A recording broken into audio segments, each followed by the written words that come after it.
Dear all, brothers and sisters, warm greetings from Sri Balaji Vidyapith, popularly referred to as SBV. I am delighted to meet you all once again through Channel 1. I thank you all for your continuous support for the Channel 1 video series. Today, we are going to address a very important topic in today's scenario, that is maintenance of essential non-COVID health services during the pandemic.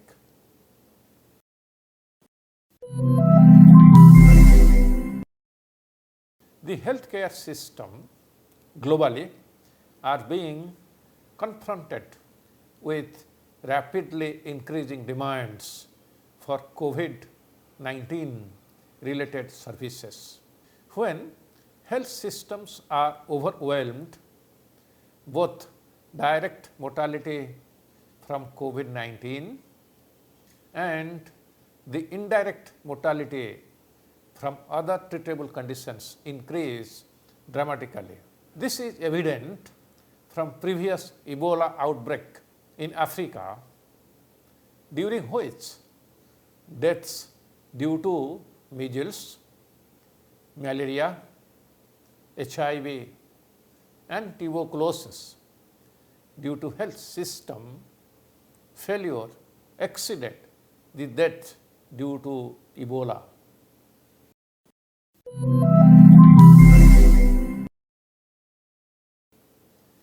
During the pandemic, our healthcare facilities are currently overwhelmed due to various activities related to controlling the spread of COVID-19. By doing so, the essential health services which communities expect from the health system may be compromised. Health seeking may be deferred because of social, physical distancing requirements or community reluctance owing to perceptions that health facilities may be infected.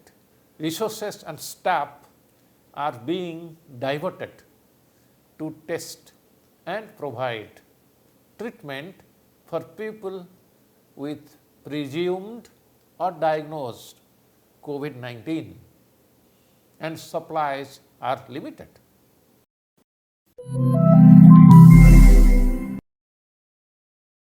Provision of non-COVID essential healthcare services along with a specific focus on pandemic-related activities is needed. It is more relevant in vulnerable populations such as children, elderly, individuals with comorbidities and disabilities. This maintains the people's trust in the healthcare system and also tackles the increase in morbidity and mortality from other health conditions during the pandemic. Infection prevention and control measures to reduce the risk of exposure to COVID-19 among patients and healthcare workers should be integrated in all aspects of healthcare setting.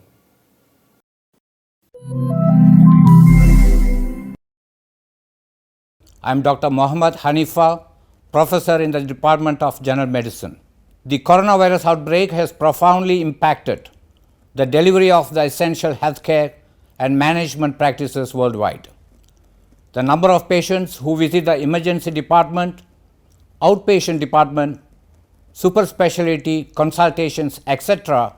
has fallen significantly all over the world. MGMCRI is no exception. Providing essential clinical care for non-COVID-19 patients in MGMCRI amidst an ongoing pandemic has been a big challenge. We have learnt our lessons and learnt it well during the first wave itself. A level 1 emergency department comprising of a full-fledged cardiopulmonary, polytrauma, neurosurgical, obstetrics, resuscitations with ventilator facilities, transfusion of blood products and well-trained personnel were available always. And a level 3 ICU which comprises of care by intensivists, ventilatory and hemodynamic support, 1:1 nurse-patient ratio and equitable care available 24/7 and a 20-bedded hemodialysis unit, they were kept ready for catering to the needs of non-COVID patients in addition to the whatever the requirement needed for the COVID-19 patients. Under a dual-track healthcare system, MGMCRI has implemented a strategy of simultaneously treating both COVID-19 and non-COVID-19 patients. All possible steps were taken to make sure that clinical management of non-COVID conditions is not compromised. The dual-track healthcare system has significantly assisted essential areas of clinical care for non-COVID patients while upholding the importance given to COVID patients.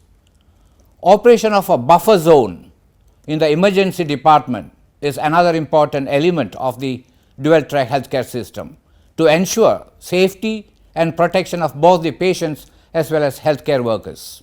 Time-sensitive care involving super specialties like cardiology, neurology, nephrology, neurosurgery, etc. were able to provide clinical services which were on par with those provided during the non-COVID times, sometimes even surpassing those. Our hemodialysis unit was in full swing 24/7. All the regular patients had undergone hemodialysis as per their original schedule, and it is to our credit that none of the patients were turned away for want of a slot in the health rationing system. The system maintains a specially separated emergency department, outpatient department, intensive care unit and inpatient wards for COVID-19 and also for non-COVID-19 patients. For those who are not able to utilize the in-person services, teleconsultations were provided. A centralized number was displayed in the OPDs, wards, website and social media pages. Whether COVID or non-COVID, in MGMCRI, a life is just too precious. Thank you very much.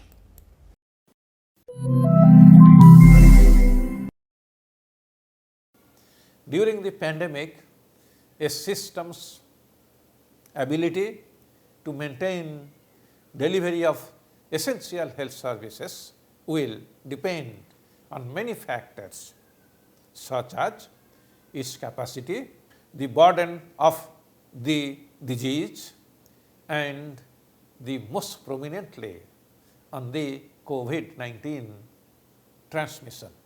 This is especially valid in resource limited healthcare settings in many countries. A well organized and prepared health system is a requisite to maintain adequate access to essential healthcare services during the pandemic. When the COVID-19 caseloads are high and the healthcare workforce is reduced due to infection of health workers, strategic shifts are to be planned in order to ensure that the available limited resources provide maximum benefit for the needy. Difficult decisions may have to be made to meet the demands of responding directly to COVID-19 while engaging in planning purpose-designed governance mechanisms and protocols and coordinated action to maintain essential health services delivery to avoid collapse of the system. Routine and elective services may have to be postponed.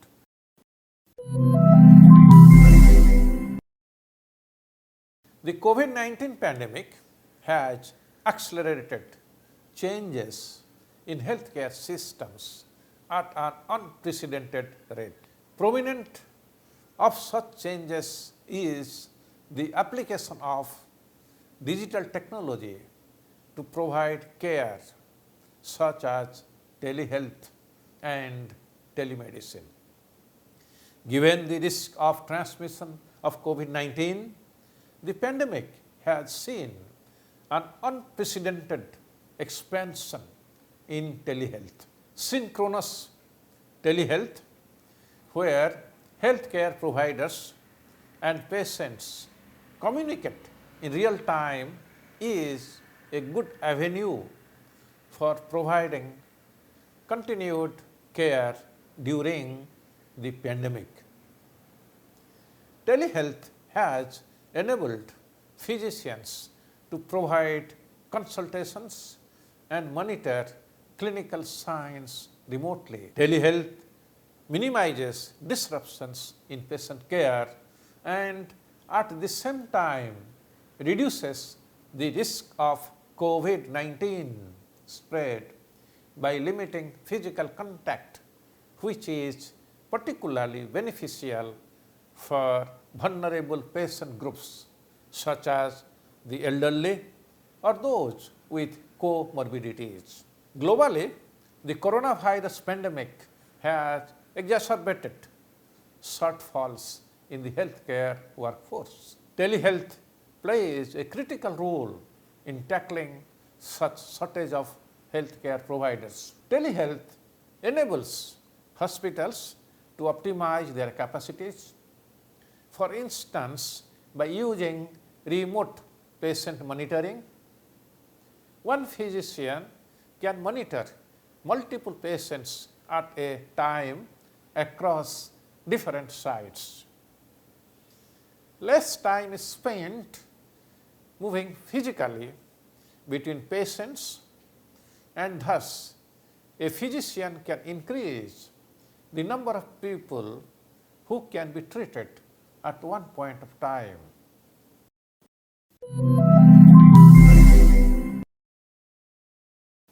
SBB family takes pride in congratulating its members who contribute in various fields of healthcare and academics.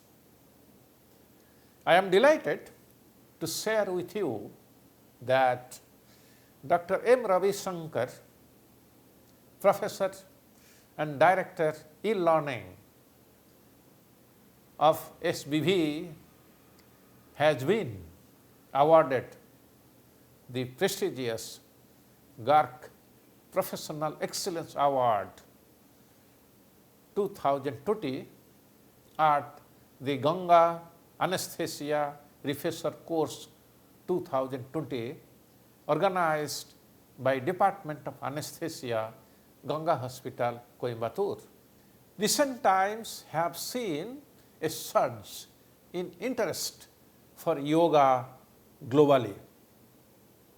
This has been possible by efforts of individuals such as Yogacharya Dr. Anand Balayogi Bhavanani, Director, CITER, SBB.